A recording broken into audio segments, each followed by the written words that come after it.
estamos pidiendo la transferencia efectiva al poder comunal, no como algo delegado, sino como un acto de justicia revolucionaria y de política revolucionaria, de transferir el gas residencial a las comunas. Una propuesta que la presentamos en el Congreso, que la hablamos con el ministro de Comunas, Ángel Prado, y que estamos por formalizársela. Sin embargo, hemos decidido hacerla pública en la rueda de prensa del partido porque lo consideramos importante en este esfuerzo por construir las ciudades comunales. En el caso del oriente venezolano se vienen presentando lamentablemente fallas en esa prestación de servicio que ha cobrado la vida de varios ciudadanos.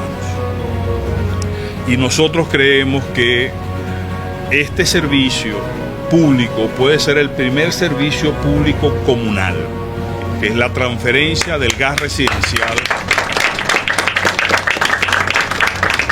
al manejo de las comunas. Eso, por supuesto, de la mano con PDVSA Gas, que tiene la experticia técnica, que tiene los conocimientos y que tiene los proyectos, tanto de crecimiento de esta red como de mantenimiento y de expansión del suministro. Un gran proyecto, por ejemplo, a asumir las comunas en Caracas sería gasificar Caracas y eliminar el drama de las bombonas. De manera tal que es una propuesta que la hacemos con muchísima fuerza, con muchísima seriedad y respetando la participación de las concesiones que tienen hoy los sectores privados en algunas redes de distribución. Pero creemos que es válido empoderar a las comunas en el ejercicio de gobernar, con supervisión técnica, con ejercicio profesional y con indicadores que permitan ver la mejora en la distribución, la mejora en la ampliación del servicio y en la calidad del servicio. Es una propuesta que levantamos con fuerza desde el Partido Podemos para las comunas y en especial para el ministro Ángel Prado. Nosotros tenemos aquí en Venezuela, en Guarena, la planta más grande de fabricación de bombonas de Latinoamérica. Y tiene materia prima para trabajar por lo menos durante un año y esa planta está paralizada. En una gerencia eficiente, capaz, ya hubiese puesto a funcionar esa bombona para ir renovando el parque de bombonas que existe en el país. Muchos de estos accidentes han sido explosiones de bombonas. Otros han sido fugas que no han sido detectadas en la red de distribución residencial. De manera tal que nosotros creemos que una posibilidad, en primer lugar, de optimizar el servicio, porque al transferir el servicio a las comunas, los costos deben bajar sustancialmente y la supervisión debe ser más eficiente. Eso se va a hacer de la mano del personal que está calificado para hacer eso, que es la gente de PDVSA Gas. Pero cuando tú empieces a empoderar a nuestra comuna en el ejercicio de prestar ese servicio, yo estoy seguro que la red de distribución de gas residencial va a aumentar, que las fallas en las bombonas va a disminuir porque vamos a ir eliminándolas progresivamente y la eficiencia en la prestación del servicio va a ser superior. Nosotros creemos que al transferir este servicio y convertirlo en el primer servicio público comunal, le va a dar un impulso enorme a la ampliación de la distribución de gas residencial y a medida que esa red crezca, por supuesto, disminuye la distribución de bombonas. ¿Comuna o nada?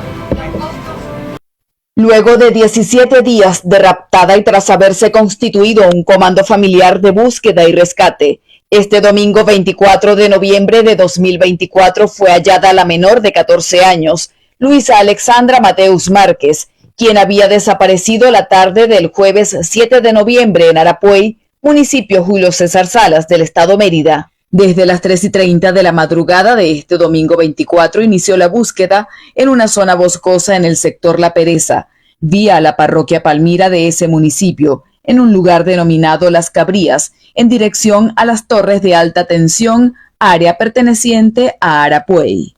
La menor estaba en cautiverio junto a su raptor, Roswell Leomar Fernández Parra, de 44 años. Tras el hallazgo, sus familiares contactaron vía telefónica a funcionarios policiales de Arapuey y del Cuerpo de Investigaciones Científicas, Penales y Criminalísticas de El Vigía, quienes se hicieron presentes en el lugar, luego de que Fernández haya sido maniatado e intentara fugarse al ser sorprendido y emboscado, tras valiosas pistas que siguió por días el equipo de búsqueda, siendo el humo procedente de unos matorrales, lo que dio luces para la captura del sujeto y la liberación de Luisa, quien se encontraba en precarias condiciones. Está dormida, está muy pálida, tiene el cuerpo full desarticulado porque tenía muchísimas garrapatas, picadas de zancudo, los piecitos los tiene inflamados, alrededor de las uñitas tiene pus, comían cosas de frutas, de verduras, o sea, invierno. Las cosas se conseguían en el trayecto de ese camino, que era cacao, calla, pero el tipo también estaba robándose cosas de por ahí del sector. Ya lo último fue unos huevos, como una gallina. El equipo de rescate estaba conformado por los padres de la jovencita, 3 tíos y 2 comadres de Silvia Janet Márquez Mora, progenitora de Luisa. Yo empecé a indagar porque cuando me dijeron no, lo vieron por una finca tarde, llegué hasta ese sector, hablé con el encargado y me dijo, sí, él andaba así, vestido, me dio la descripción y yo dije, sí, efectivamente es célula libre. Él me dijo, carga unas botas nuevas, paña larga amarilla. Y empezamos a caminar, nos dijeron las botas se le perdieron tal día, al otro se le perdió una ropa de niña, al otro se le perdió la comida, y empecé a seguir las pistas donde se estaban perdiendo las cosas. Y el punto que me llevó fue donde se perdió la comida, en esa dirección. Fernández y la menor dormían a la intemperie en una colchoneta en la zona del hallazgo. Había hurtado unas lámparas, entre otros enseres para sustentarse durante los días del rapto. Funcionarios de la Policía del Estado Mérida, Delegación Arapuey, lo trasladaron a la comisaría de Nueva Bolivia y seguidamente será dirigido al Cuerpo de Investigaciones Científicas, Penales y Criminalísticas, Delegación El Vigía.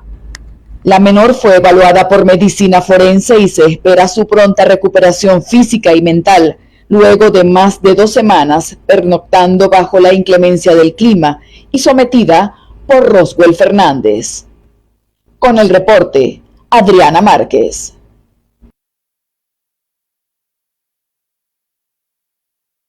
La responsabilidad de lograr cobrar el resultado decidido por la soberanía popular el 28 de julio es grande.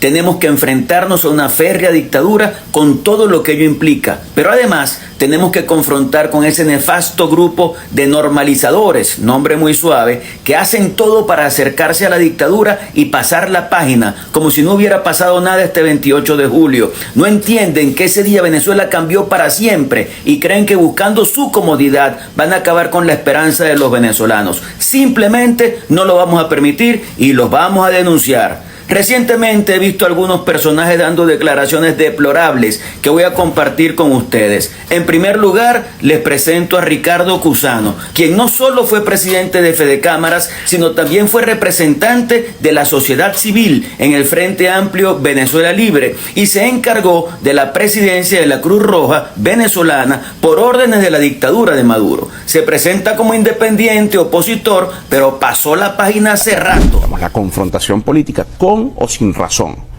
vuelve a llevar y a elevar la discusión apartando lo más importante, que es la gente.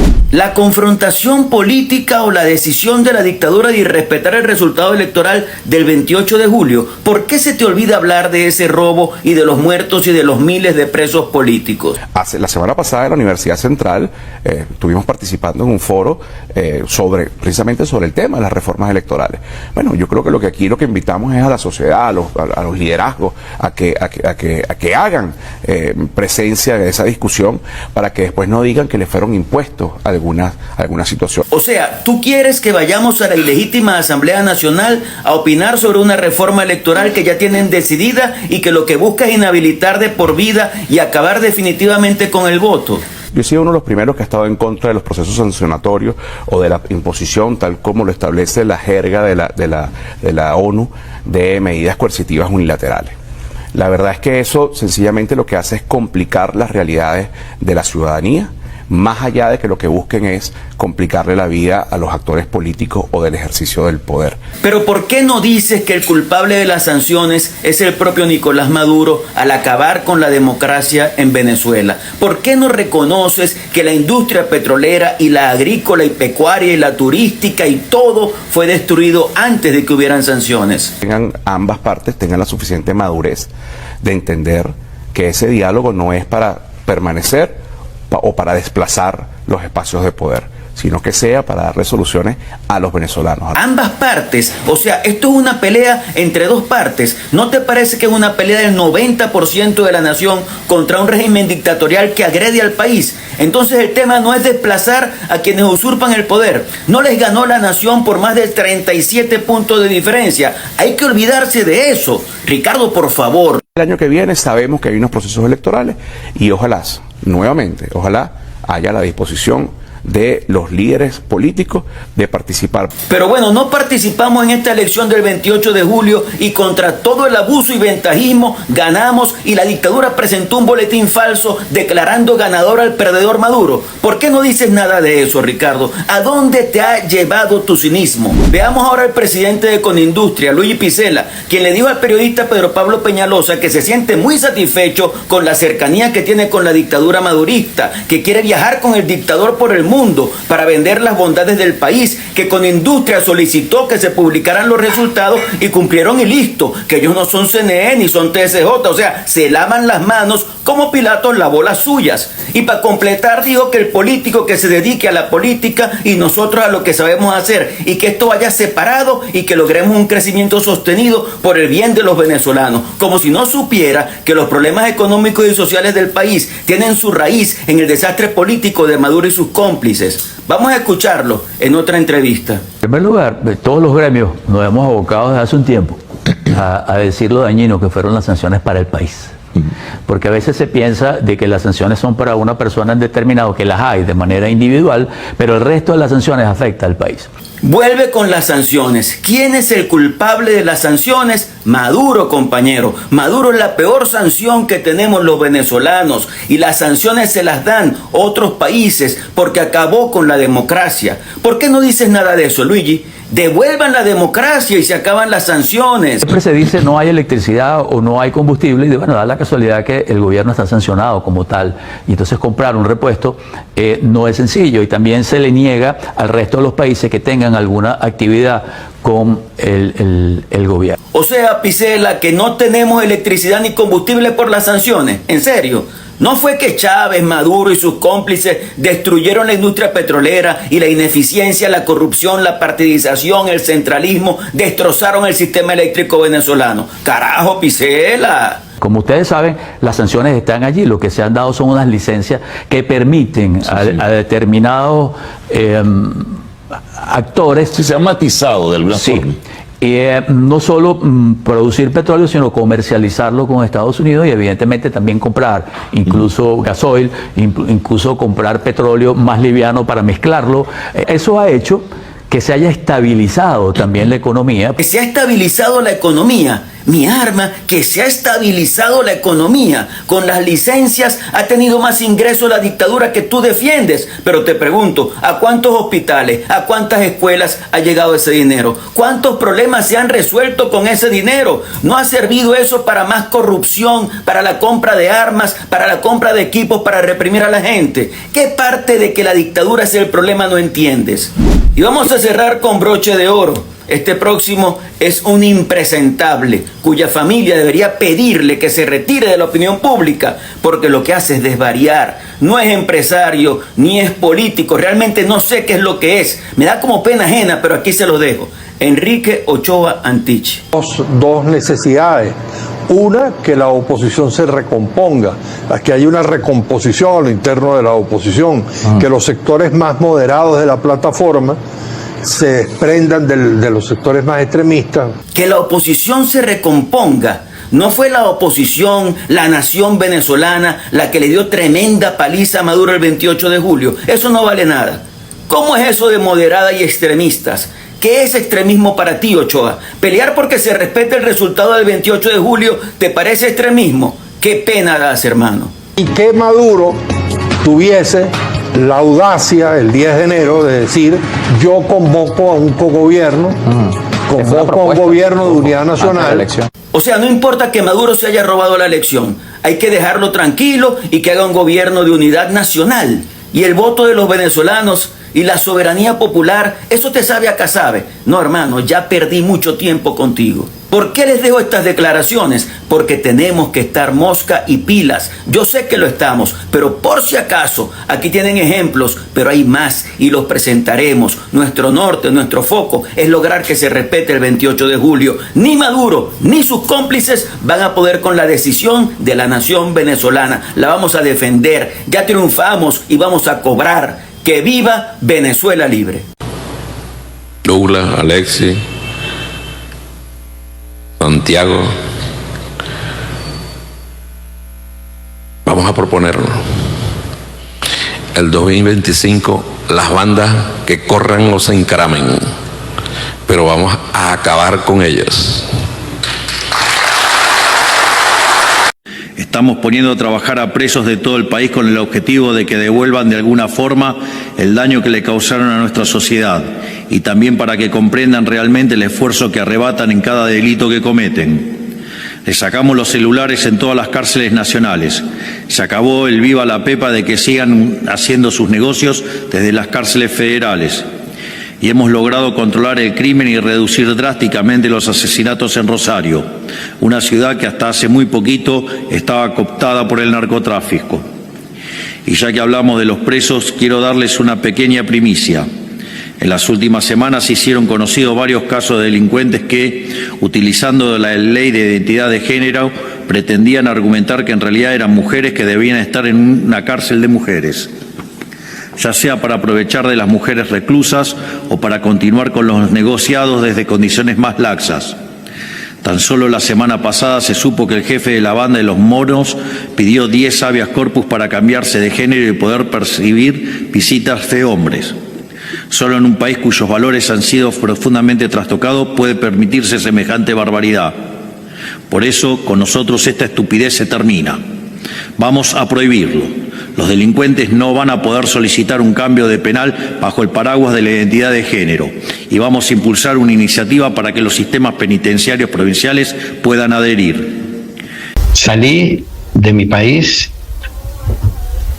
por las amenazas que se cernían sobre mi persona, por las intimidaciones que ocurrieron, por las citaciones que me hizo el fiscal del Ministerio Público para que me presentara a asumir cargos que había como 6 cargos que se me hacían, y como yo no estaba dispuesto a aceptarlo, preferí irme al exilio a continuar la lucha desde afuera y complementar la que llevan adentro María Corina y el resto de la dirigencia política. ¿Y por qué no permanecer en una sede diplomática? Al final estaba relativamente custodiado. Por supuesto, porque ahí estás anulado.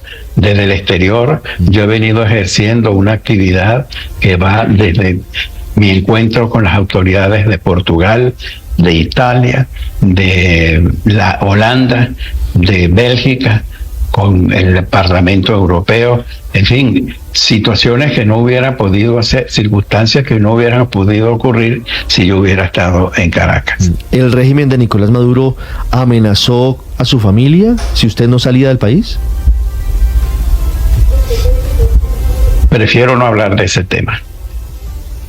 Es decir, ¿puedo interpretar que sí hubo amenazas contra su familia? Prefiero no hablar de ese tema. Lo entiendo perfectamente, doctor González, presidente de Venezuela. Le pregunto por lo que ha venido ocurriendo con diferentes escenarios. Se habla incluso de alternativas que hoy parecen descabelladas, pero que no serían descartables, y hay siempre algunos sectores que plantean incluso la posibilidad de una intervención militar en Venezuela si Nicolás Maduro no se va de forma pacífica del poder. ¿Usted apoyaría una iniciativa en ese sentido? No, yo no quiero aventurarme a emitir comentarios sobre ese tipo de circunstancias. Esas circunstancias, cuando se presenten, allí habremos de fijar alguna posición. Nuestro esfuerzo ahora se radica en reconstruir la oposición democrática venezolana, unificar nuestros criterios y prepararnos para el ejercicio de una nueva etapa en Venezuela. Presidente González, quiero hacerle una última pregunta, agradeciendo estos minutos con Blue Radio, sobre lo que viene después del 10 de enero, presidente. En 2019 se presentó una situación distinta, pero que llevó a un liderazgo que se concentró en torno a Juan Guaidó. Y Juan Guaidó fue reconocido como presidente de los venezolanos por diferentes países. Al final no salió bien la iniciativa. Juan Guaidó terminó desdibujándose y terminó para algunos siendo más contraproducente el hecho de que se hubiera intentado esa figura.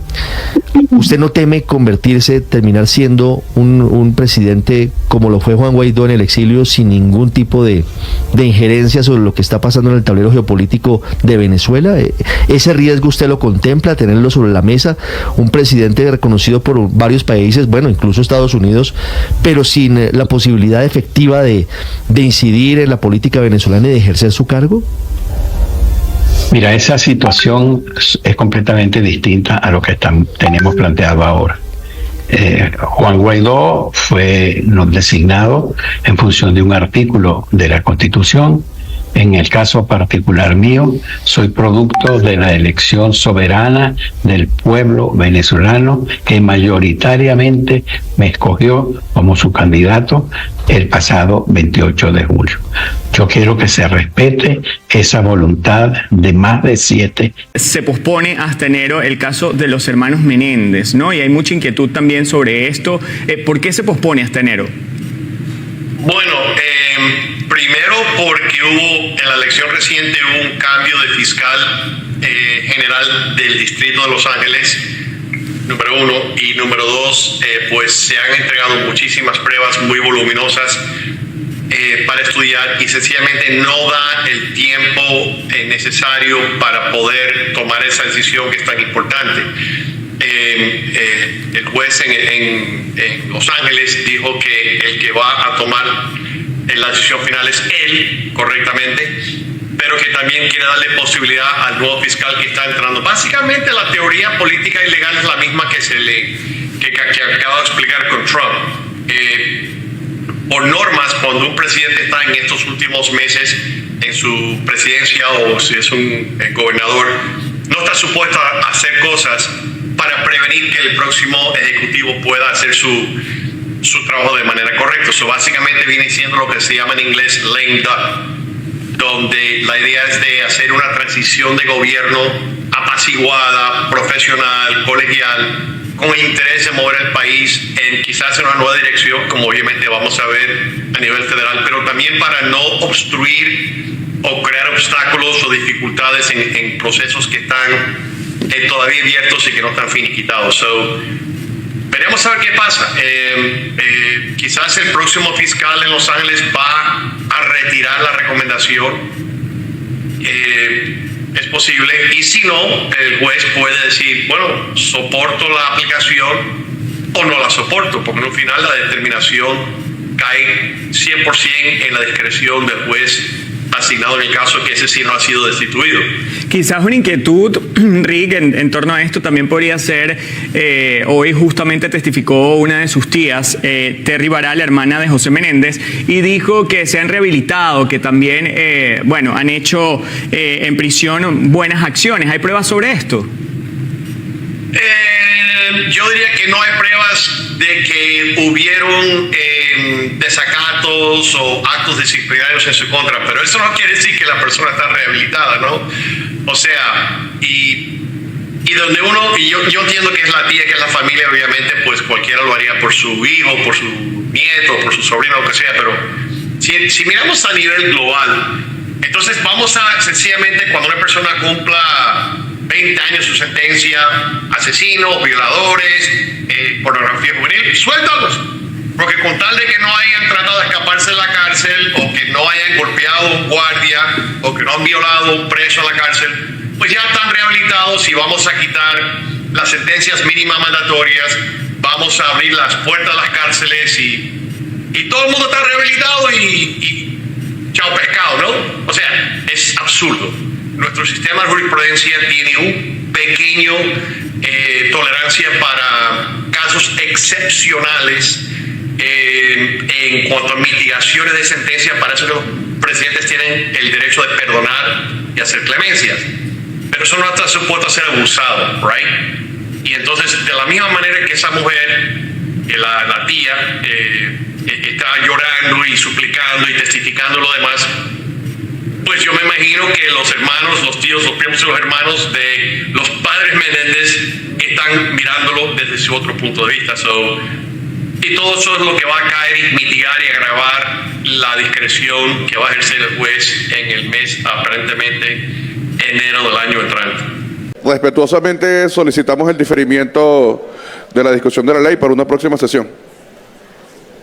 Gracias, diputado. Con el compromiso de todas y todos que este próximo día jueves estamos sancionando esta ley. En consideración, las honorables diputadas y los honorables diputados que están a favor con el diferimiento en este punto de la segunda discusión de la Ley Orgánica Libertador Simón Bolívar contra el bloqueo imperialista y en defensa de la República Bolivariana de Venezuela, sírvanse en manifestarlo con la señal de costumbre. Queda aprobado el diferimiento. Continúa la discusión el próximo día jueves 28 de noviembre. Bien, y a esta hora revisamos una información que ustedes consiguen en la cuenta del Comando con Venezuela, en la cuenta de la red social X, que está en desarrollo y por supuesto se la llevamos en este momento. Bien, tiene que ver con una arremetida criminal luego de las declaraciones de Diosdado Cabello sobre la electricidad y los servicios en la Embajada de Argentina. Se robaron los fusiles eléctricos y es que la sede diplomática se mantiene sin energía. Se trata de una violación a los convenios internacionales. Allí encuentran una fotografía y por supuesto esta información ustedes la van a encontrar ampliada en nuestro sitio web ebtv.online y en todas nuestras plataformas digitales. Somos @EBTV Miami porque nos mantenemos informados minuto a minuto de lo que ocurre no solamente en Venezuela, Estados Unidos y el mundo. Y ante la petición de Diosdado Cabello de un juicio en ausencia de la líder María Corina Machado, especialistas en materia jurídica afirman que esta figura es inconstitucional pese a ciertas excepciones en la ley. Sin embargo, sostienen que la falta de independencia del Ministerio Público demuestra que se hará bajo una decisión política y no jurídica. La Constitución de la República Bolivariana de Venezuela no prevé juicios en ausencia, así como tampoco el Código Orgánico Procesal Penal. Sin embargo, algunas modificaciones que se han hecho a se establecen excepciones con base a una negativa del imputado a presentarse y ser escuchado en un tribunal, un escenario al que no ha sido sometida aún María Corina Machado, a quien no se le ha citado previamente, por lo que la petición de Diosdado Cabello, por demás de ser inconstitucional, deja expuesta la dependencia del Poder Judicial a las decisiones de la cúpula gobernante. El juicio enteramente en ausencia es inconstitucional en Venezuela. Hay algunas excepciones que permiten el juicio en ausencia, pero quiero sobre todo afincar mi observación a quien va a enjuiciar se trata de un poder judicial que no es independiente, que no es autónomo, en la que hay serias dudas sobre su independencia, sobre su imparcialidad. Los jueces en Venezuela están seriamente cuestionados por falta de imparcialidad. En este mismo sentido, Apich destacó la disposición moral del presidente electo Edmundo González Urrutia de juramentarse en el país a pesar de los riesgos que esto significa, donde una vez más queda demostrado que no existen garantías jurídicas o políticas para quienes deseen ponerse a derecho con un titular del Ministerio Público dependiente del partido de gobierno. Bueno, yo creo que lo que va a pasar a partir de enero habrá un antes y un después. Y lo que los venezolanos quieren es justamente lo que he dicho, es paz, es tranquilidad. Así que teniendo un poder judicial que no es confiable, entiendo que se diga que está moralmente preparado para regresar a Venezuela. Importante destacar que esta figura de juicio en ausencia es distinta a los juicios en libertad a los que someterán a los 143 excarcelados por el régimen detenidos en el marco postelectoral, condicionados a un tipo de libertad condicional y sujetos posiblemente a una nueva aprehensión si así las investigaciones lo determinaran. Desde Caracas, para EBTV Noticias, Joan Álvarez. En concordancia con el derecho internacional, como cualquier otro país enfrentado a un grupo terrorista que ha jurado destruirlo. Al mismo tiempo, este acuerdo apoya la soberanía del Líbano, así que es un nuevo comienzo para el Líbano, un país que tiene un largo historial y cultura. Este acuerdo puede poner al Líbano en un camino hacia el futuro digno de su ilustre pasado. Y así como el pueblo libanés merece un futuro de seguridad y prosperidad, lo mismo se aplica a la gente de Gaza. Ellos también merecen el fin de la lucha y el desplazamiento. La gente de Gaza ha pasado por un infierno. Su mundo está destruido.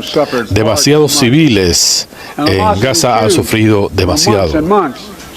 Y esta lucha que se ha prolongado durante meses, mientras hemos tratado de negociar un acuerdo de paz. Ahora Hamás tiene que tomar una decisión. La única salida es liberar a los rehenes, incluyendo los ciudadanos estadounidenses que tienen en su poder. Este proceso permitirá ponerle fin a la lucha para incrementar la asistencia humanitaria.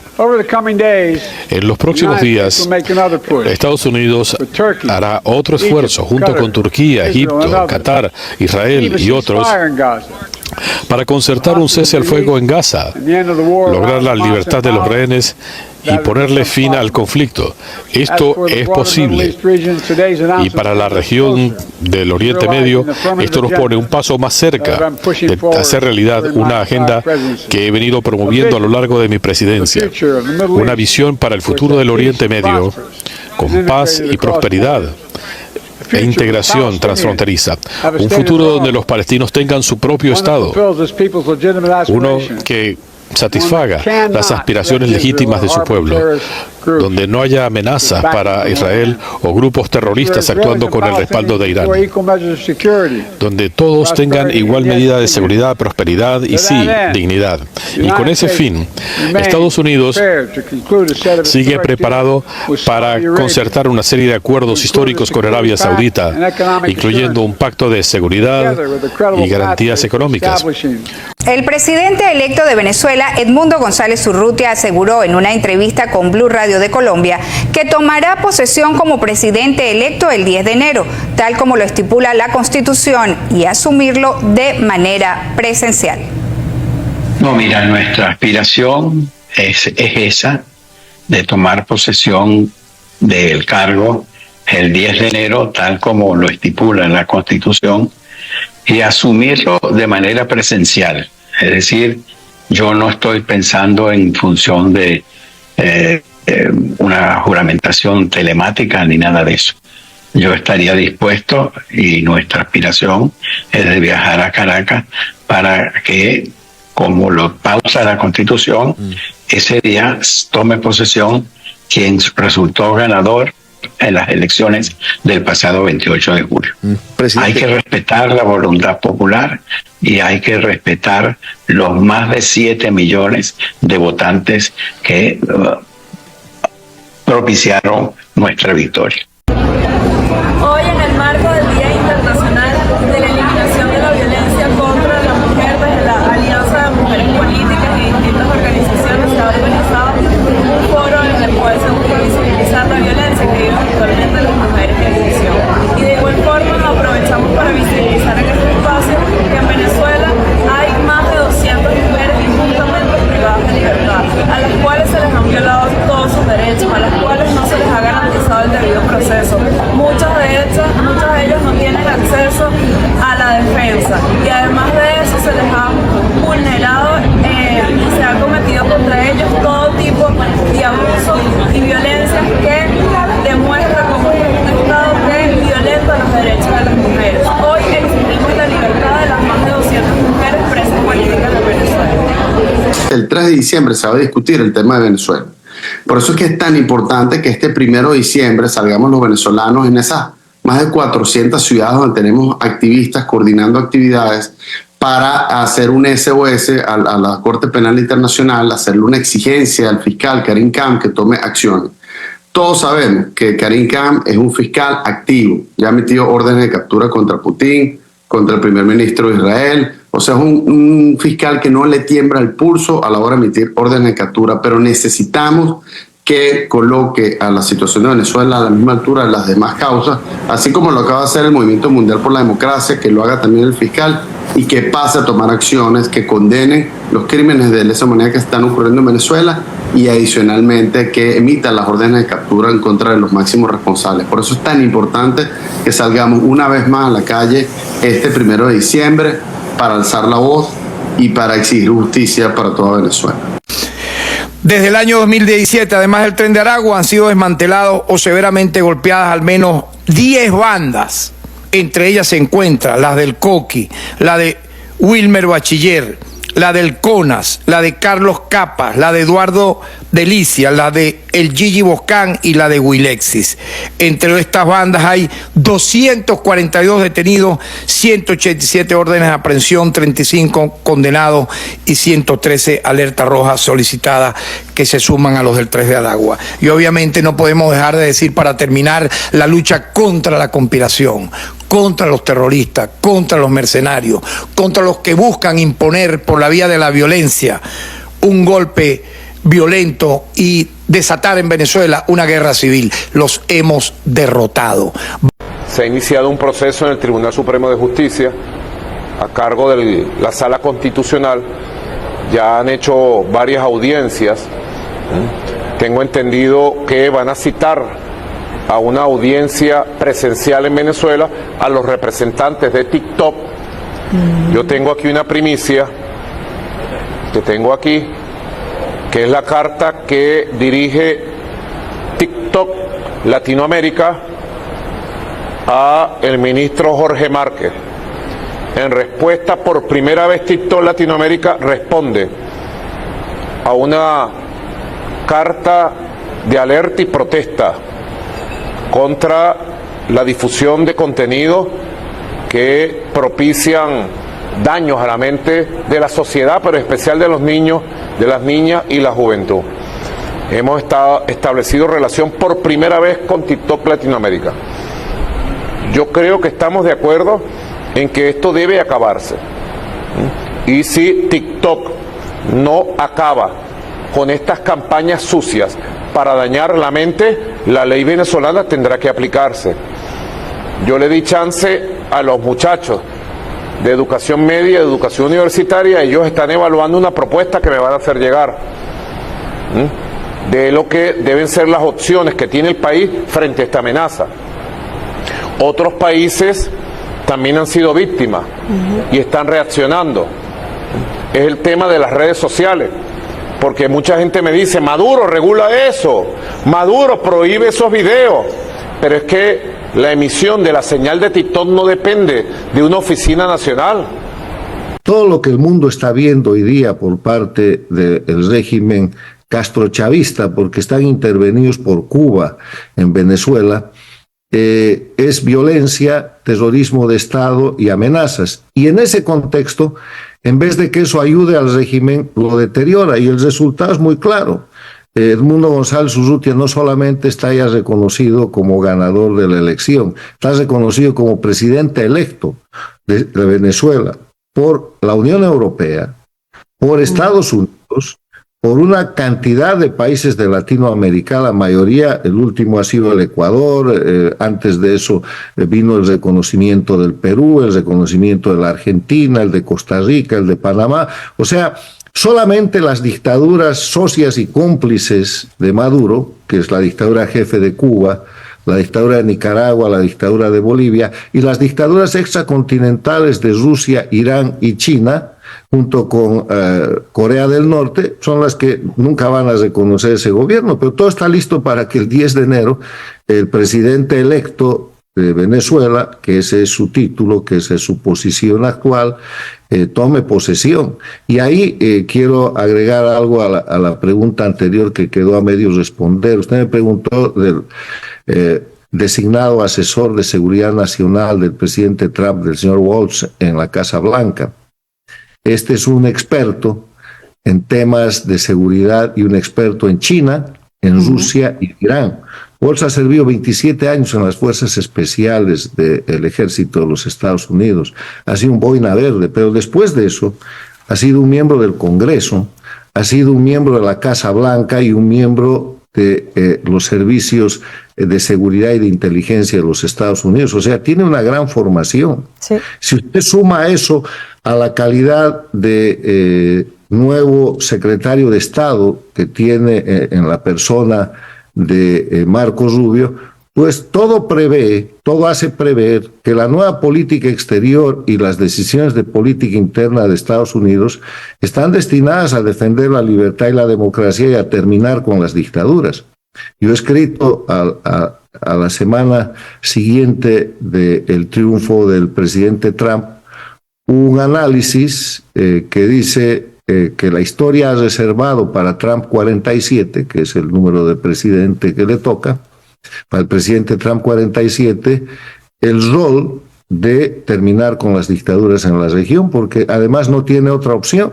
No tiene posibilidad de negociar con regímenes criminales como el de Venezuela, el de Cuba, el de Bolivia o el de Nicaragua.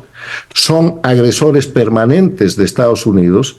Esta agresión que el presidente Trump va a controlar en el nivel fronterizo con Canadá y México viene de estos países que son proclamada y abiertamente declarados antiimperialistas, quiere decir antinorteamericanos, y que no tienen ningún empacho en decir públicamente que a Estados Unidos hay que atacarlo con el narcotráfico, con las migraciones forzadas y con todo lo que puedan.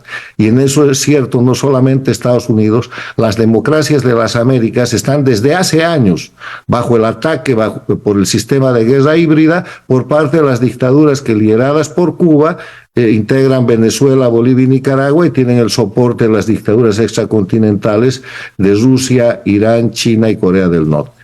Rafael, esto fue lo que dijo el nuevo presidente de Uruguay cuando se le consultó sobre Venezuela. Maduro también lo felicitó. ¿Cómo va a ser la relación con Venezuela? Y hoy está medio cortado eso, la relación diplomática está complicada, ¿no?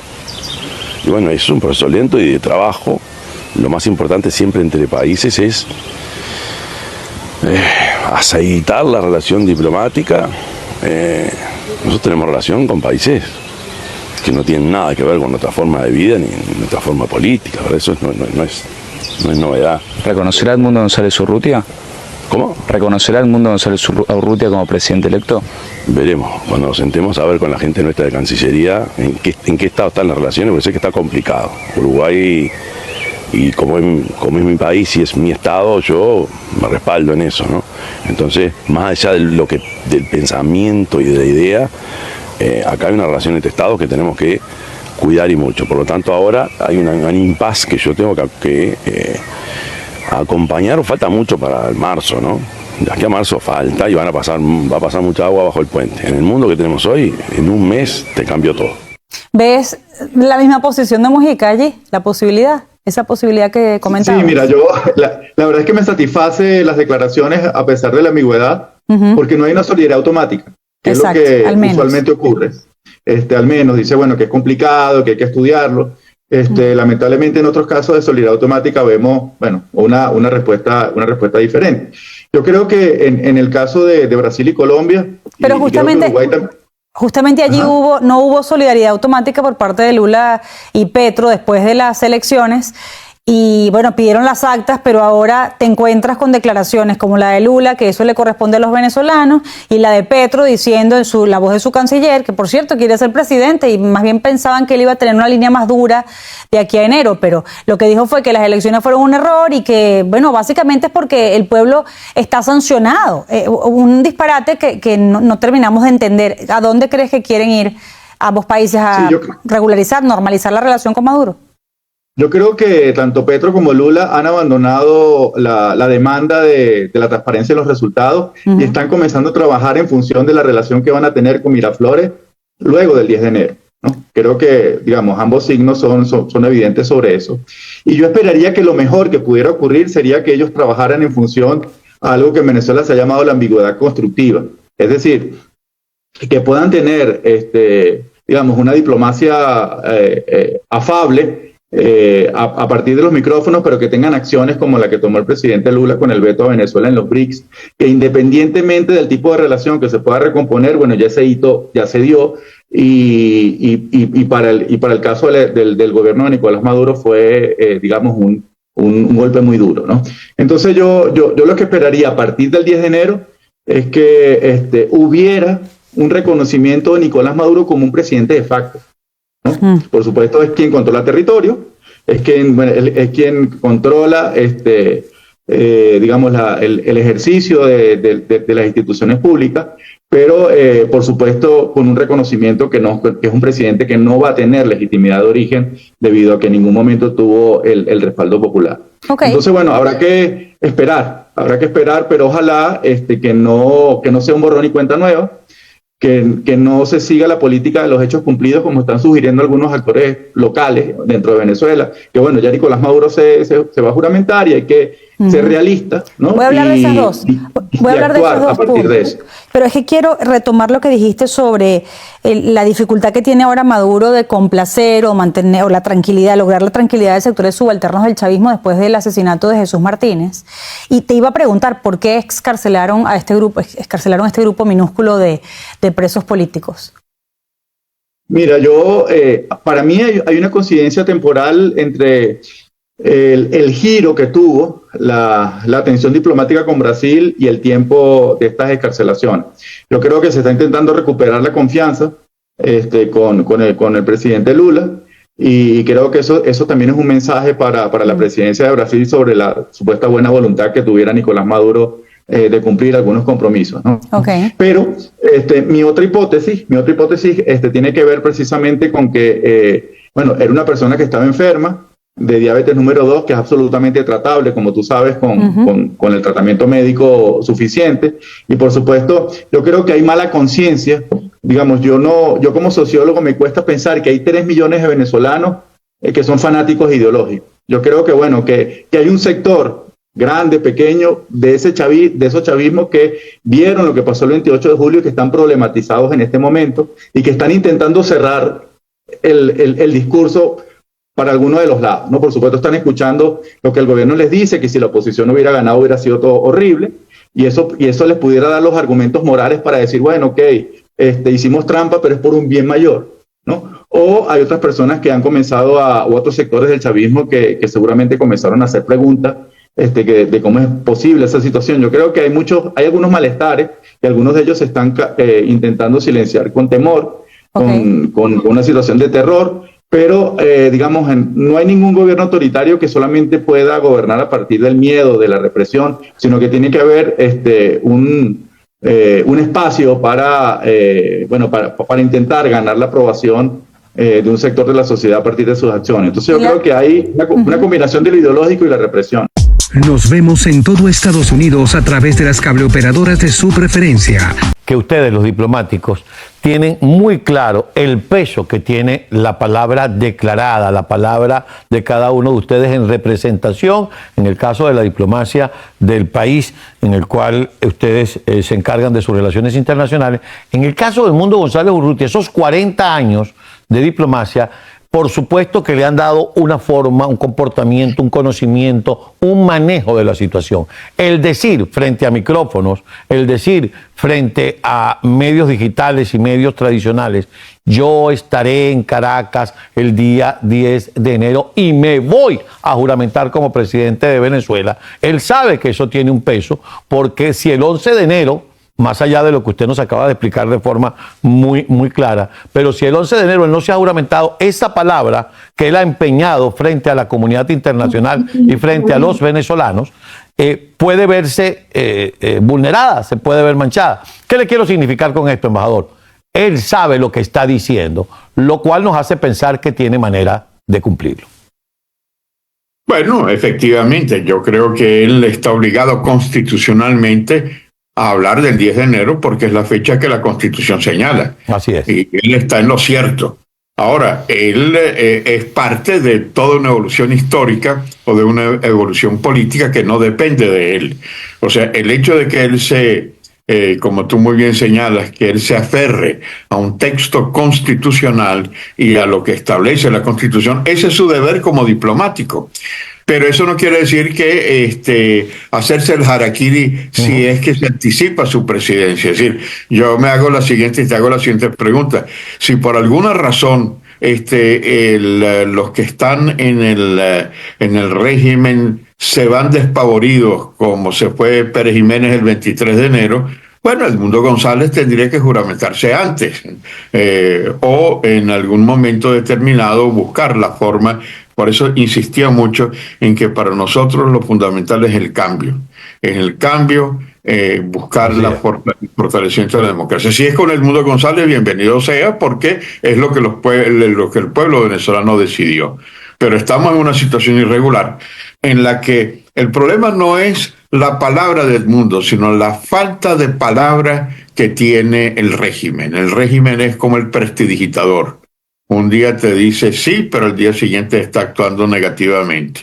Un día te dice que van a darle cumplimiento al derecho internacional y al día siguiente lo violan.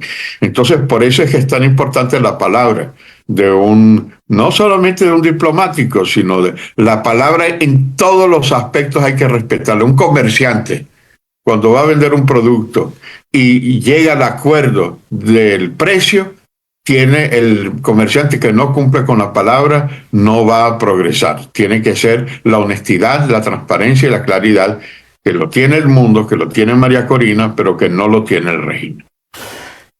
Cuando el presidente electo, y hoy es titular en casi todos los portales, dice: estoy preparado psicológica y moralmente para ser detenido a mi llegada a Venezuela, nos está dibujando que el peso que puede tener para el régimen mantener bajo prisión a un presidente electo, es decir, está más que haciendo un sacrificio, arriesgando al régimen. Ven, comete el delito de detener a un presidente. Bueno, esa es una alternativa. Yo no me puedo pronunciar sobre la decisión. Si ese fuera el caso, yo le recomendaría a mi amigo Edmundo de tantas décadas, no hagas eso. Yo haría lo mismo. Perdón que le interrumpa, pero yo haría lo mismo, porque estos tipos son delincuentes, son capaces de cualquier cosa. Claro, entonces si tú me dices que la llegada de él va a generar una explosión social, una primavera venezolana, si los militares venezolanos lo van a seguir, si la gente va a salir a la calle a quemar todos los que se opongan a Edmundo González, entonces yo diría, hazlo. Pero si yo no tengo la garantía de que lo que va a hacer tener a Diosdado Cabello y un pelotón de fusilamiento a su llegada, yo diría, Edmundo, no sé, eres mucho más útil como lo está haciendo hoy. No sé, es mucho más útil un diplomático como Edmundo, que no está haciendo otra cosa sino lo mismo que hizo en los últimos 20 años cuando dejó la carrera diplomática, el cabildeo. Ir al Parlamento Europeo, ir a Washington, ir a Brasilia, no para él, sino era o para promover a Ramón Guillermo Aveledo, otras veces promoviendo a Borges, otras veces promoviendo a Ramos Ayub, otras veces promoviendo a María Corina. Es decir, él es como una especie de político, promotor, y eso lo sabe hacer, especialmente si es para él mismo. Nos vemos en todo Estados Unidos a través de las cableoperadoras de su preferencia. Se complica el ambiente en España. El partido Podemos ha asegurado que Pedro Sánchez tiene responsabilidad invigilando en la trama de corrupción que tiene imputados a José Luis Ábalos y Koldo García. Y por ello ha exigido al presidente del gobierno dar explicaciones en el Congreso, porque es inverosímil que nadie en las altas esferas del Ejecutivo y del PSOE desconociera lo que estaba pasando con el exministro de Transportes, pues era la mano derecha del líder socialista. Y es que cada vez son más las revelaciones sobre el llamado escándalo de Koldo, ahora conocido también como el escándalo Ábalos, que involucran a los ministros de Sánchez. ¿Qué se sabe de esa supuesta cena que estuvo prevista entre Delcy Rodríguez y el propio Pedro Sánchez? Bueno, pues lo que se sabe es, no sé si recuerdas que hace unos días te contaba que cada vez conocíamos más detalles sobre lo que fue la visita frustrada de Delcy Rodríguez a España. Y uno de esos detalles se ha visto ahora amplificado después de la declaración voluntaria prestada por el señor Víctor de Aldama. Es un comisionista, un empresario del que te hablé hace algunas semanas, que fue la persona encargada de organizar la visita de Delcy Rodríguez a España.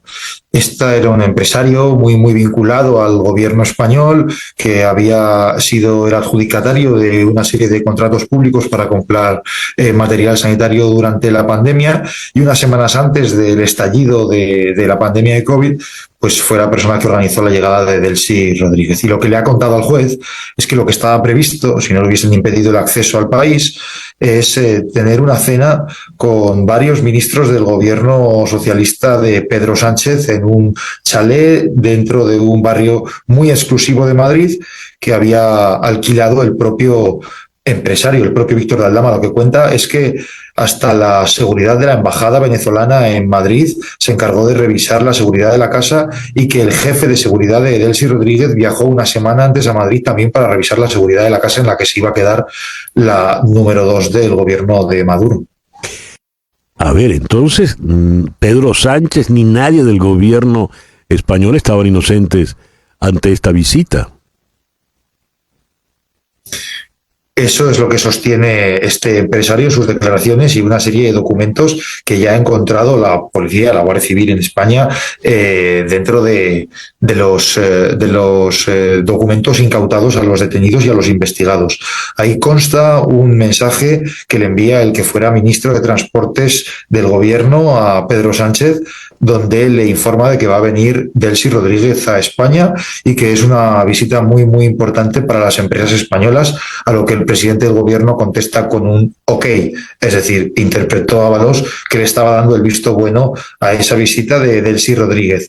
Lo que sostiene este empresario, que se ha convertido ahora en un personaje central de la investigación porque ha prestado una declaración voluntaria donde ha puesto en serios aprietos al gobierno, lo que dice es que estaban informados con un mes de antelación aproximadamente, y que no fue hasta 2 horas antes cuando le dieron el aviso de que esta señora no podía entrar en España porque tenía una prohibición de acceso a territorio europeo por la vulneración sistemática de los derechos humanos en Venezuela. Recuérdanos, Alejandro, por favor, ¿por qué en este momento está preso el empresario Aldana? Bueno, estaba preso porque justo después de prestar esta declaración tan explosiva contra el gobierno le han dejado en libertad, pero él está preso exactamente por una causa paralela a la que estamos hablando, que es un fraude masivo de impuestos en el sector de los hidrocarburos.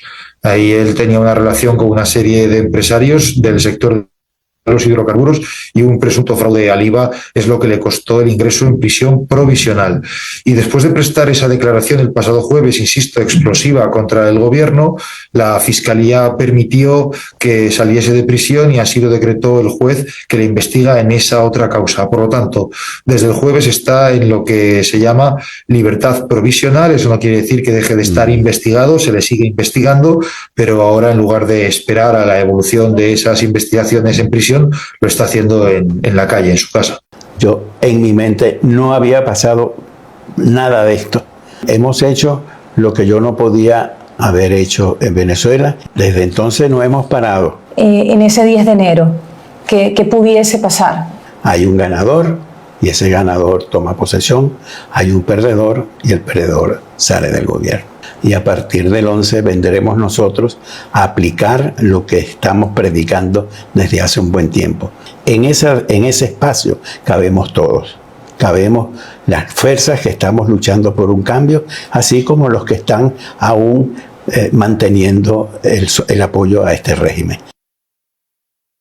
El venezolano es multidisciplinar, es decir, que está dispuesto a aprender, está dispuesto a arriesgar y a salir de la zona de confort. Si yo te preguntara también aspectos a resaltar para darle forma a ese venezolano que has entrevistado, que han sido muchísimos. Yo, por ese trabajo que he venido haciendo, es que la migración venezolana es evidente, es trabajadora, y es por esto también que me he dedicado a documentarla, a celebrarla, a visibilizarla, porque hay muchísima resiliencia y esfuerzo en esto. Sobre todo para las personas que están llegando o que están por llegar. ¿Qué consejos le darías? Mira, salgan a tomarse un café. Inviten a esa persona que tienen en la agenda, que saben que vive en España, denle una llamada. No se queden en casa esperando que sucedan cosas. Conocer tu alrededor, las zonas donde vives, qué zonas empresariales hay, dónde te gustaría. O sea, siempre también como visualizar eso. Hay que trabajar la ley de la atracción. El expresidente de Colombia, Juan Manuel Santos, criticó la posición que ha asumido el mandatario Gustavo Petro en relación a la crisis postelectoral en Venezuela, calificándola de tímida.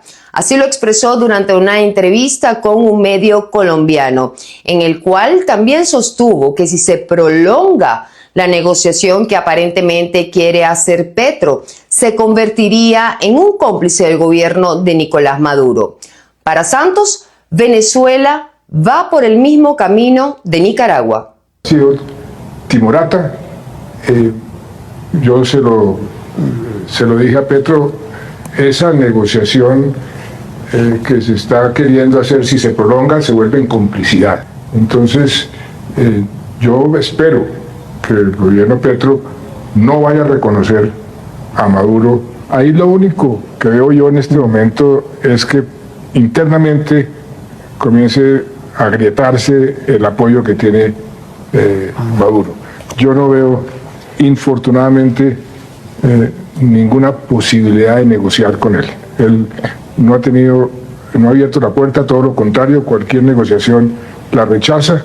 Entonces, o hay una fractura interna o vamos infortunadamente a tener a Venezuela como a Nicaragua durante un poco de tiempo. La posibilidad de que Venezuela alcance una producción petrolera de 2 millones de barriles diarios para 2025 ha generado expectativas y debates en el sector energético. La propuesta de crear un fondo de estabilización económica administrado por privados con enfoque en inversión social y logística podría ser el primer paso hacia la recuperación del sector petrolero venezolano que ha enfrentado años de contracción. Sin embargo, esta perspectiva podría enfrentar desafíos significativos, no solo por la dependencia de acuerdos sólidos en materia petrolera, sino también por factores externos. El director de la Asociación Latinoamericana de Petróleos de Texas, Alejandro Terán, advirtió sobre lo que describe como una guerra petrolera liderada por ExxonMobil, la cual busca consolidar su control sobre los recursos petroleros de Guyana y limitar la influencia de la faja petrolífera del Orinoco. Por su parte, la vicepresidenta Delcy Rodríguez condenó los presuntos ataques extremistas contra Venezuela, atribuidos a grupos vinculados con la oposición, tras el sabotaje del gasoducto que abastece el 80% del gas en el país. Además, acusó a líderes opositores como María Corina Machado y al gobierno de Estados Unidos de intentar desestabilizar al país para apropiarse de sus recursos.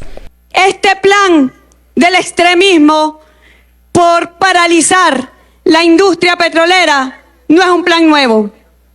Este plan por detener los procesos productivos del país que posee las mayores reservas petroleras del planeta no es nada nuevo. El plan por detener el abastecimiento de gasolina, de diésel, de gas al pueblo venezolano no es nada nuevo. Además, la situación internacional añade complejidad al panorama. Terán subraya la necesidad de un megaacuerdo energético mundial que promueva el equilibrio en un contexto marcado por conflictos como la guerra entre Rusia y Ucrania y tensiones con el Golfo Pérsico. Estos factores, combinados con la victoria de Donald Trump en Estados Unidos, podrían redefinir las políticas petroleras globales, aunque Terán asegura que son las compañías privadas quienes determinan el rumbo del sector. Próximamente vamos a lanzar la campaña La extorsión no se negocia, se denuncia. ¿Por qué? Porque hemos visto cómo ha mutado este delito y ha buscado trascender y agredir a ciudadanos comunes, ciudadanas de a pie, gente de buena voluntad que cae en las manos de estos extorsionadores. Pero quiero presentar este plan, vean ustedes, este plan estratégico del Ministerio Público para esta gestión del 2024-2031. Ya ha sido presentada a todos nuestros directores generales de línea, fiscales superiores, para avanzar en una nueva etapa, una etapa superior a la que hemos conocido hasta este momento. Aquí están definidas líneas estratégicas de carácter realmente estructural y orgánico para dar un nuevo reimpulso a nuestra institución. El objetivo general de este plan es garantizar la celeridad y eficiencia de la acción ejercida por el Ministerio Público para responder de manera oportuna y efectiva a la colectividad, incentivando la participación de las instituciones y del ciudadano en la consolidación de la paz, la justicia y los derechos humanos. Desarrollaremos estrategias y acciones en procura de dar respuestas oportunas a las demandas de la población venezolana en concordancia con el respeto de los derechos y garantías constitucionales. O dicho más claramente, como en los directorios respectivos se lo transmitimos a nuestro equipo, a los directores generales de línea, fiscales, funcionarios. Estas navidades queremos nosotros arrancarlas de una vez. Miércoles, actividades del 27 de noviembre, celebrar los 32 años de la rebelión cívico-militar. Luego tenemos el día 28, celebramos una gran cantata popular en todas las plazas Bolívar de Venezuela. 29, toca inaugurar el gran paseo allá en Macuto, una gran fiesta popular en La Guaira. Luego el día sábado, un gran ejercicio de defensa territorial. Y el domingo, 1 de diciembre, hemos convocado las misas de aguinaldo, que son tradicionales, esto es a las 6 de la mañana en toda Venezuela. Y a partir de las 10 de la mañana, la toma cultural deportiva navideña de Caracas. Luego cerramos con un batazo. A partir de las 6 de la tarde estará primero en Petare y luego en 23 de enero Maelo Ruiz cantándole al barrio. La salsa toma los barrios. Estamos entrando a diciembre y diciembre es para celebrar la vida, para celebrar la paz, para celebrar la victoria, para celebrar la unidad nacional. Estas navidades queremos nosotros arrancarlas de una vez. Miércoles, actividades del 27 de noviembre, celebrar los 32 años de la rebelión cívico-militar. Luego tenemos el día 28, celebramos una... Douglas, Alexis, Santiago, vamos a proponernos el 2025 las bandas que corran o se encaramen, pero vamos a acabar con ellas. Cada calle, cada avenida para celebrar con alegría. 29, pre diciembre. Día 30, que es el día sábado. Esto es, perdón, pasar la página aquí. El día sábado 30. Ya va un métrico, perdóname. 4 meses, correcto. El día 30, sábado 30, ¿verdad? Sábado 30. Nosotros ayer dijimos que se iba a hacer un gran ejercicio de defensa, escudo bolivariano, movilización de nuestro pueblo en cada rincón de Venezuela, la activación de las UPAs, el pueblo movilizado el día sábado, ubicándonos, donde, previendo cualquier ataque de la derecha interna o de la derecha externa, nuestro pueblo tiene que estar preparado. Celebramos, pero nos preparamos. Y cada una de estas actividades debe culminar con una gran celebración, con sancocho, con música, luego de hacer el ejercicio. A Dios rogando y con el mazo dando, pues tenemos que también alimentar el espíritu de alegría. Y esto lo vamos a hacer dentro del esquema que ha propuesto el hermano presidente Nicolás Maduro de la fusión popular, militar, policial.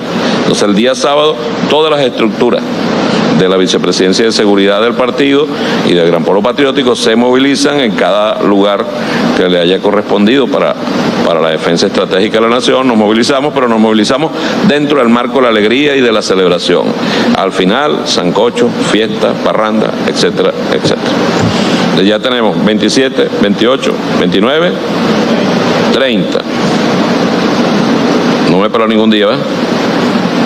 He dicho lo que hay que hacer. Ajá. El día 1 de diciembre, entró diciembre. Y con diciembre, ¿quién llega en Caracas? Pacheco. En Caracas llega Pacheco. Hemos convocado, ayer lo anunciamos, misas en las misas de Aguinaldo, que son tradicionales. Eso es a las 6 de la mañana. En toda Venezuela. Misas de Aguinaldo, con la participación, de las familias venezolanas, los que tienen sus tradiciones, los que tienen... hemos convocado misas ecuménicas para que haya participación sin ningún tipo de restricción. Para que se reúna la gente. Algunos dirán, no, que no tenemos el sitio, se reúnen en la plaza. Para orar, usted puede orar en cualquier lugar, para pedirle a Dios por la paz, por la tranquilidad. Y si le metemos música, el mensaje llega más rápido a Dios, porque a Dios le gusta la alegría, no le gusta la amargura. Estimado presidente electo Donald Trump, me dirijo a usted a raíz de su declaración del lunes 25 de noviembre sobre migración, tráfico de fentanilo y aranceles. Probablemente no esté al tanto que México ha desarrollado una política integral de atención a las personas migrantes de diferentes lugares del mundo. El 70% de las armas ilegales incautadas a delincuentes en México proviene de su país. Las armas no las producimos nosotros. Las drogas sintéticas no las consumimos nosotros. Los muertos por la delincuencia para responder a la demanda de drogas de su país, lamentablemente lo ponemos nosotros. No es con amenazas ni con aranceles como se va a atender el fenómeno migratorio ni el consumo de drogas en Estados Unidos. Se requiere de cooperación y entendimiento recíproco a estos grandes desafíos. Estoy convencida que la fortaleza económica de Norteamérica radica en mantener nuestra sociedad comercial. Así podemos seguir siendo más competitivos frente a otros bloques económicos. En Valencia, en Venezuela, hemos podido contactar a María Alejandra Botello, como les decimos, víctima de la dictadura venezolana, porque es madre del menor Ali Ángel José Rodríguez, detenido del pasado 29 de julio, al otro día de las elecciones. Padece desde muy temprana edad trastorno bipolar y esquizofrenia y necesita medicinas especiales. Señora María Alejandra, muy buenas noches. Gracias por estar con nosotros entregando este testimonio. Perfecto. Para nosotros es muy importante, señora María Alejandra, tener la oportunidad de dialogar con usted y de visibilizar ante el mundo, mostrarle al mundo lo que está sucediendo, la tragedia que afronta su familia. Yo quisiera que comenzáramos hablando de lo que sucedió el pasado 29 de julio, en qué circunstancias fue capturado su hijo Ali Ángel de tan solo 14 añitos, llevado pues por el régimen. Esto fue... lo aclaramos después del 28 de julio, un día después de las elecciones. Exactamente queremos saber qué información tiene de la situación de su hijo en esa cárcel, en esa reja. Buenas noches, mi nombre es María Alejandra Botello, soy la mamá de Ali Ángel José Rodríguez. Mi hijo tiene 14 años de edad. El 29 de julio estábamos almorzando en la casa. Mi hijo tiene una condición especial. Llegaron unos amigos porque en la autopista cerca de donde yo vivo estaban tirando fuegos artificiales amarillo, azul y rojo. Mi hijo al ver el poco de humo, pues él salió corriendo porque era un tricolor y él salió corriendo a verlo. Luego de eso, ya yo no consigo a mi hijo. Llegaron los policías, le pegaron a mucha gente de la que estaba allí. Bueno, lo cierto es que después de las 2 de la tarde, 2:30, algo así, yo no veo más a mi hijo. Luego lo voy a buscar en todos los módulos policiales. A Plaza Bolívar yo fui 5 veces a buscarlo y los policías me decían que mi hijo no estaba allí. Yo fui a buscar a mi hijo hasta para la morgue, pensé que mi hijo, o sea, lo peor con tantas cosas que habían sucedido. Y para la gloria de Dios, mi hijo no estaba allí. Luego consigo un amigo que es funcionario. Le muestro una foto de mi hijo, ya que tenía muchísimo tiempo que no lo veo. Me dice, no, Alejandra, tu hijo sí está allí. Yo, oye, pero es que me han dicho que no está. Me dicen, lo que pasa es que ellos se enteraron que tu hijo tiene 14 años de edad. Y él está golpeado, me dice. Y tiene una pierna que no la puede, o sea, que tenía una pierna prácticamente partida. No partida como tal, pero sí bastante fisurada. Luego de eso, bueno, me entero como a las 3 de la madrugada que le están haciendo una audiencia por terrorismo, cosa que, bueno, me dirijo al palacio a las 3 de la mañana, me le suspenden la audiencia porque no habían telemáticas, luego 3 días después me le hacen la telemática al niño, me lo dejan privado de libertad por unos cargos que realmente para mí son totalmente absurdos porque, o sea, terrorismo. Pero bueno, de eso es de lo que me lo están acusando. Me lo están acusando de terrorismo, de traición a la patria, me lo están acusando de resistencia a la autoridad y aparte de eso, de no sé qué tantas cosas más. Entonces, bueno, todavía mi hijo está detenido. Lo llevaron reciente para el médico porque tenía conductas psicóticas. El médico dijo que bueno, que mi hijo tiene trastorno mental. Es un niño bipolar de pequeño y él tenía problemas de aprendizaje y problemas de conducta. Pero ahora el médico dice que tiene un trastorno mental tipo 2. Mi hijo ha tenido tantos problemas que mi hijo ha tratado de suicidarse. Cuando yo voy a visitarlo, él pega gritos porque no se quiere quedar ahí. Porque es un niño, mi hijo tiene 14 años y es muy grande, eso sí. Mi hijo mide 1,95 m. Pero la mentalidad de mi hijo es como de 10 años. Él no asimila por qué está ahí. Imagínese que cuando fue a la audiencia, mi hijo me decía, mami, no importa, yo me quedo aquí 6 días y 8 días. Cuando lo que querían darle a mi hijo se asumía eran 6 años y 8 meses. Sin ninguna condolencia de nada, de nada. Mi hijo preso ha convulsionado varias veces. Ha tenido conductas psicóticas horribles. A veces tiene morados en el cuerpo porque él mismo se los hace, porque él mismo se golpea. ¿Qué más le puedo decir? En realidad es algo bien duro. Y no solamente por lo que estoy pasando yo, sino muchísimas madres. Mira, el día que nosotros lo vimos, que por lo menos yo lo vi, mi hijo salió de la casa ese día, estaba practicando boxeo porque él practica. Y él salió con un mono blanco Adidas y una camisa blanca Adidas y salió con unos zapatos vino tinto. Cuando yo voy por la parte de atrás del palacio, que me dice que ya lo están trasladando, que voy a verlo, De broma, a mí no me dio un infarto cuando yo vi a mi hijo. Me lo llevaron a presentar al palacio con un mono negro, una camisa toda esguazada. Y obviamente cuando le vi la cara a mi hijo, le habían dado una paliza enorme. Que bueno, imagínese, tanto así que yo como su madre no lo reconocía. Lo reconocí cuando él me dice, mamá, estoy aquí. Cuando pega el grito, que yo lo veo, era mi hijo.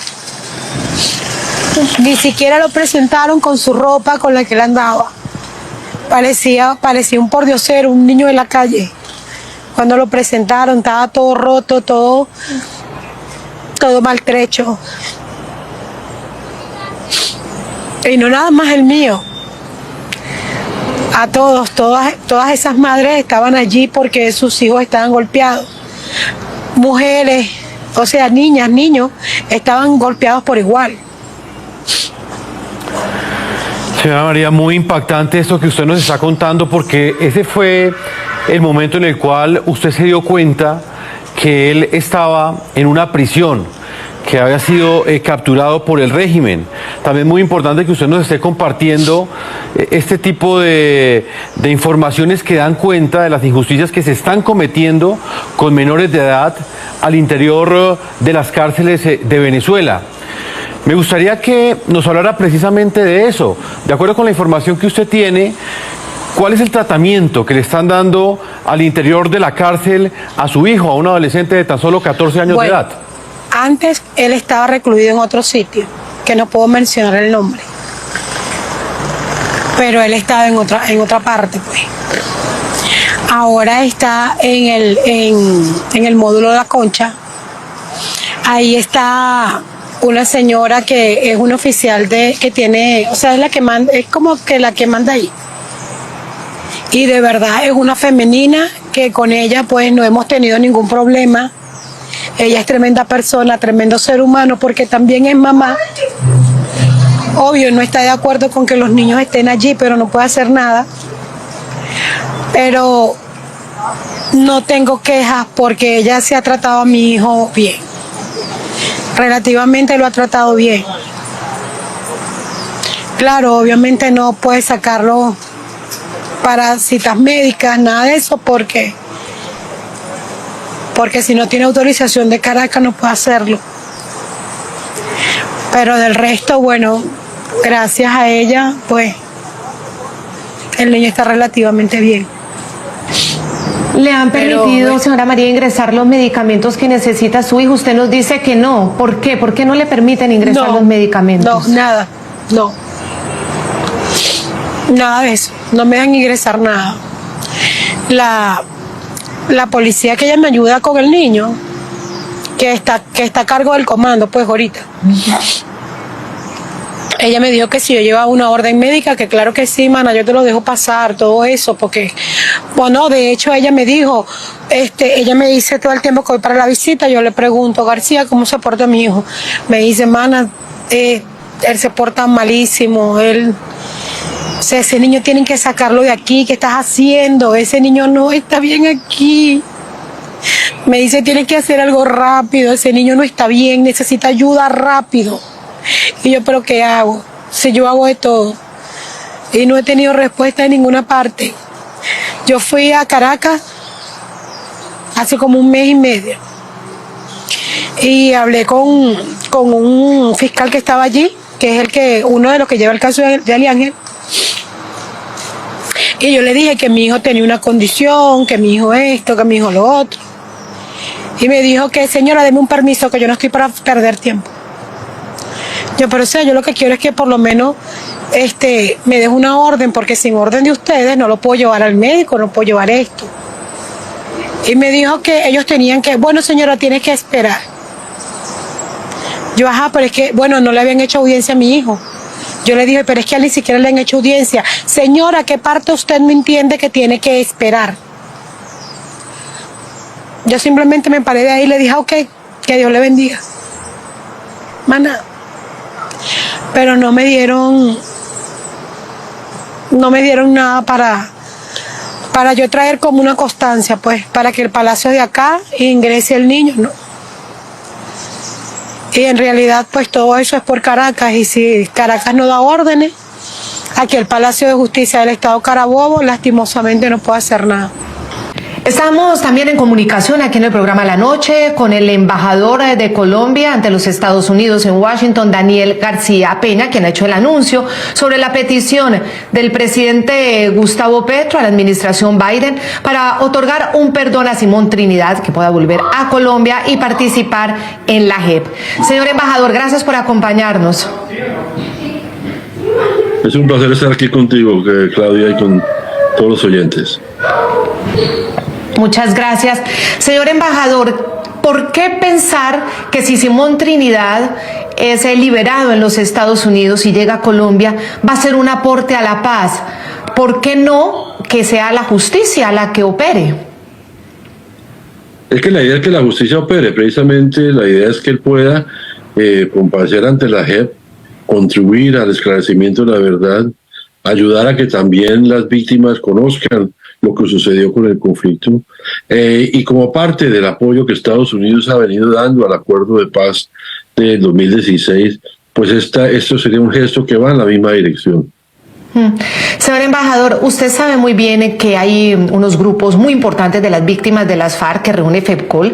Estamos hablando de más de 250.000 víctimas que a través de sus representantes manifiestan que no sienten que la JEP realmente esté operando de la manera como ellos esperan, que tienen muchas dudas frente a la Justicia Especial para la Paz. Y por eso hoy ha habido varias reacciones de las víctimas de las FARC, pero sobre todo directamente de Simón Trinidad, como los 3 estadounidenses que estuvieron en su poder, y ellos manifiestan no estar de acuerdo con esta petición del gobierno colombiano y le piden a su gobierno, a Joe Biden, no aceptarla. ¿Cómo hacer para que realmente esto represente algo positivo para las víctimas? Bueno, hemos recibido también expresiones de otros grupos de víctimas que están totalmente a favor y que han aplaudido la posibilidad de que Simón Trinidad se presente ante la JEP. Sabemos que hay un debate en Colombia. No se trata aquí de entrar en los detalles sobre la misma, pero lo único que yo le diría a esas otras personas que están con la posición opuesta, que no sé qué serviría que Simón Trinidad se mantenga aquí en la cárcel, qué aporte podría eventualmente hacer a la verdad y a la justicia, y por lo tanto, pues creo que eso es parte del debate que tenemos en el país, por supuesto, pero efectivamente creo que entre más posibilidades tienen las víctimas, todas las víctimas, desde las FARC y todos los demás, de conocer lo que pasó en el conflicto, lo que pasó con las acciones de las FARC, los crímenes que cometieron las FARC contra la población civil, pues yo creo que eso le beneficia a todas las víctimas y al país sobre todo, no solamente a las víctimas, sino al país en su posibilidad de algún día superar el conflicto armado. Señor embajador, hace pocas semanas el gobierno nacional también nombró como gestor de paz a otro integrante de las FARC, en ese caso fue a alias Gafas. Luego él volvió a reincidir e incluso lo vimos en un video advirtiéndole a una concejal que si volvía a esa zona de Colombia, él prácticamente la volvía a secuestrar. Hoy muchos en Colombia se preguntan por qué insistir en este tipo de políticas cuando al principio el gobierno las justifica como un acto de búsqueda de paz, como un gesto de paz, un gesto que puede promover la reconciliación con las víctimas, y los resultados siempre terminan siendo otros.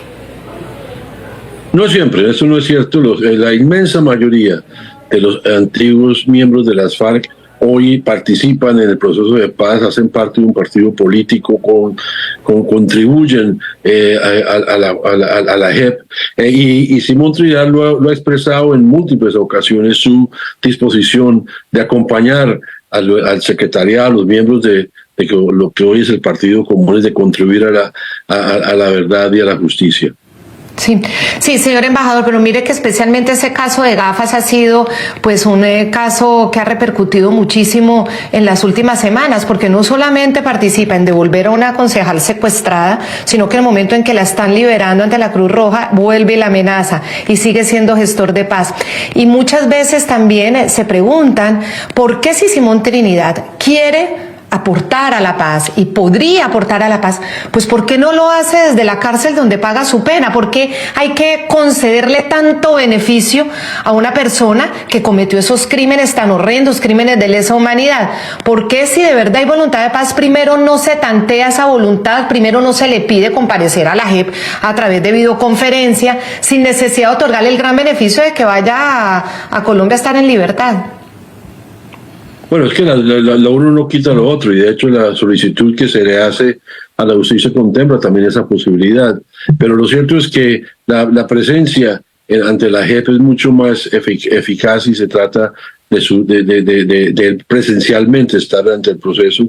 Pensamos que pues no se puede comparar con otros individuos. Lo cierto es que, repito, la inmensa mayoría de la gente de las FARC están participando en el proceso de paz, están aceptando a la JEP. De hecho, pronto tendremos sanciones de la JEP, y por lo tanto creo que la posibilidad de que Simón Trinidad haga parte de esos colombianos que estuvieron en las FARC y que hoy puedan aportar a la paz por medio de su comparecencia ante la JEP es algo muy importante, y por ello insistimos en una solicitud que no es nuevo en el gobierno de Petro. Recordemos que esta solicitud viene del gobierno del presidente Santos, y que de hecho al llegar el presidente Petro, lo único que se hizo fue reiterar esa solicitud.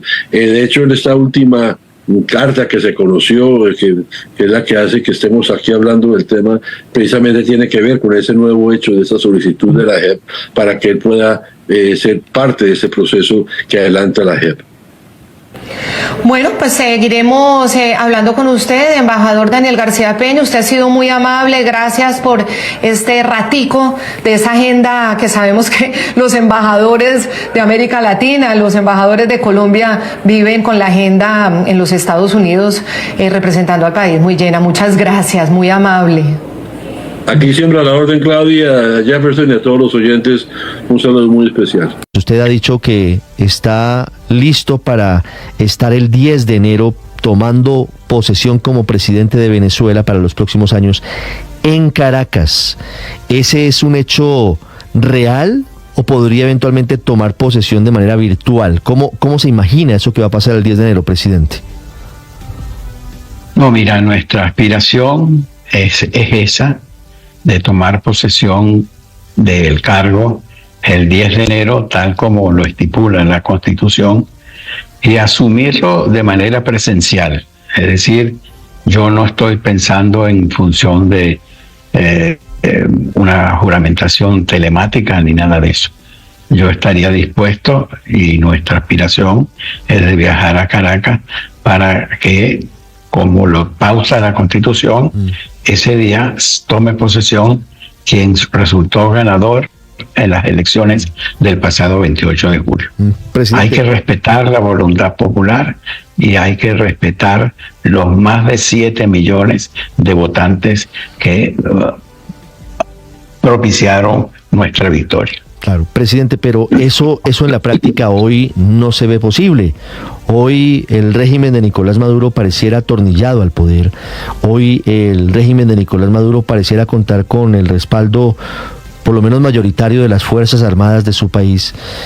Y lo que ocurriría hoy, si usted llegara a Maiquetía, es que seguramente lo capturarían e iría al helicoide, como van los presos políticos en Venezuela. ¿Qué le hace pensar a usted, presidente Edmundo González Urrutia, que ese panorama puede cambiar de aquí al 10 de enero? Bueno, porque ese es el sentimiento general de los venezolanos. Ese sentimiento que se expresó el 28 de julio y que día a día cobra más vigencia. Por eso es que decimos que estamos preparados para asumir el poder en esa fecha y de tomar posesión tal como lo establece la Constitución. Hola, ¿qué tal? Bienvenidos. Tarek William Saab presentó un balance de su gestión este martes. Por supuesto, allí no existieron los más de 1.000 presos políticos.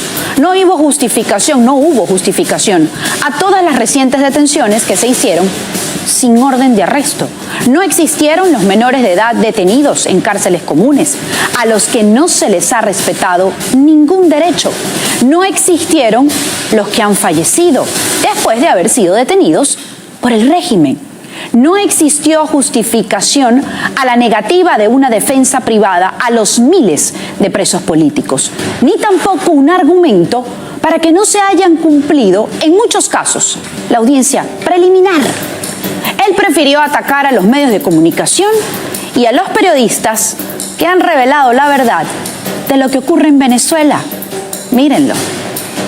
Se emitieron 235 circulares de carácter jurídico, es decir, un promedio de 5 por año, mientras que en nuestra gestión se han emitido 79, un promedio de 11 por año, más del doble. Cuando hablo de carácter jurídico, hemos dicho que son circulares tanto de carácter jurídico como de carácter administrativo, pero es un reflejo realmente impresionante, porque las circulares de obligatorio cumplimiento le dan una orientación de carácter técnico, jurídico, legal y ético al funcionario para que atienda de manera exacta al usuario que llega a nuestra institución. Esto obviamente ustedes no lo van a ver, no se lo van a decir los grandes medios transnacionales.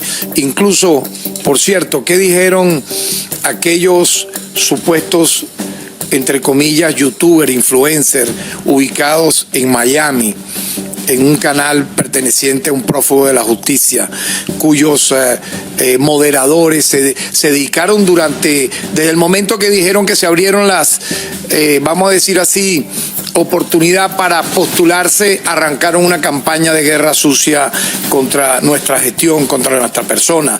Ese canal conocido en los bajos fondos como la cloaca mediática mayamera, no voy ni a nombrarla, pero muchos de ellos, de sus periodistas, son prófugos de la justicia. Otros hicieron lo mismo en un canal también de un prófugo de la justicia en Colombia, otros en España, otros en Alemania. Duraron como 9 días en esa fiesta de que supuestamente iban a defenestrar nuestra gestión porque por un tema, por otro tema, por cualquier otro tema. Luego que fuimos ratificados por la Asamblea Nacional, ni uno pidió disculpas por toda la inmundicia que dijeron. Y por eso son personas tarifadas. Casualmente los que estoy mencionando aparecen en la lista que Samar López dijo él pagaba con el Aizami para hacer guerra sucia contra nuestro país. Mira, Tarek, en tu flamante gestión no ha habido nada que destacar. Hasta organismos internacionales te lo han dicho en tu cara, que funges como fiscal de Maduro y no como el de Venezuela, que obedeces a una parcialidad política. No en vano, eres el tarifado de Miraflores, y tanto que te echas flores que tú mismo te contradices. Dijiste que se iban a liberar, que igual sabemos no son liberaciones, sino excarcelaciones de 225 presos. Y ni eso cumpliste. Aquí te recuerdo, a ti mismo. Así como el debido proceso consagrado en el artículo 49 de la Carta Magna, destacando el derecho a la defensa, la presunción de inocencia y el juzgamiento por jueces naturales, se han solicitado el día de hoy 225 revisiones de medidas a procesados por estos sucesos que conmocionaron al país. ¿Cuántos excarcelaste? 169 nada más. El resto de los que iban a soltar, dicho por ti, y según tú, respetando el debido proceso, que estamos claros no ha ocurrido, no cumpliste. Y me voy a limitar solo a ese hecho, porque tu gestión está plagada de irregularidades, empezando por tu nombramiento, hecho por una ilegítima Asamblea Nacional. El director del Foro Penal, Alfredo Romero, confirmó las cifras de los que han podido salir de la cárcel porque siguen con medidas cautelares. Es decir, en libertad no están. Me voy a las redes de Alfredo Romero. En Tocuyito se mantienen más de 400 presos políticos por situación postelectoral. En total se mantienen 1.887 presos políticos en Venezuela. Hemos verificado y registrado 169, Tarek, excarcelaciones de presos políticos desde la semana pasada. Seguimos apoyando a familiares y a algunos excarcelados cuyos procesos judiciales siguen en curso y se mantienen con medidas de presentación periódica ante los tribunales. No permitieron la defensa privada en fases fundamentales para la defensa integral, como es la fase de investigación y la preliminar. ¿Te das cuenta? Sigo.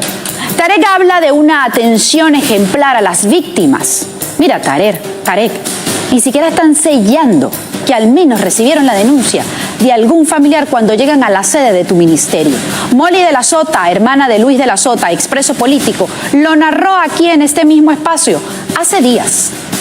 Nosotros todos estos años denunciamos ante el Ministerio Público y por lo menos no sellaban la denuncia.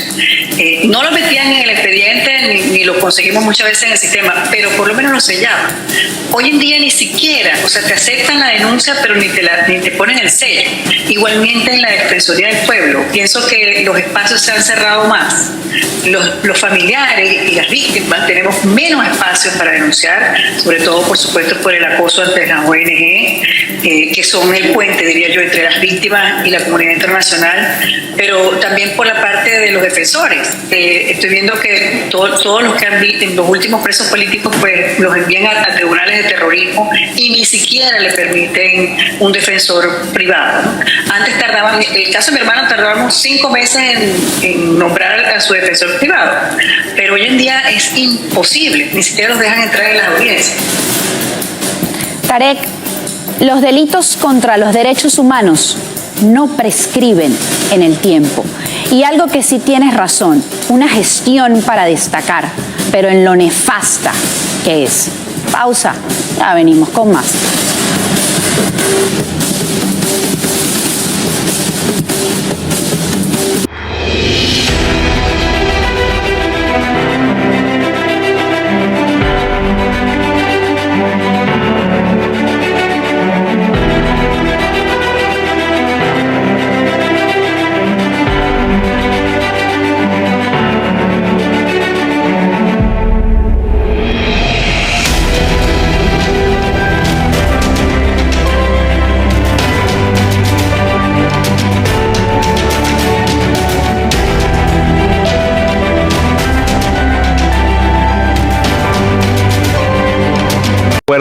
Es un acuerdo muy operativo porque también contempla el intercambio de experiencias. Hoy estamos recibiendo de parte de los compañeros de Sputnik un taller sobre el ABC de la inteligencia artificial en el periodismo. Esto además abre una ventana muy interesante desde el punto de vista profesional y esto es lo que queremos, que haya este intercambio de experiencias.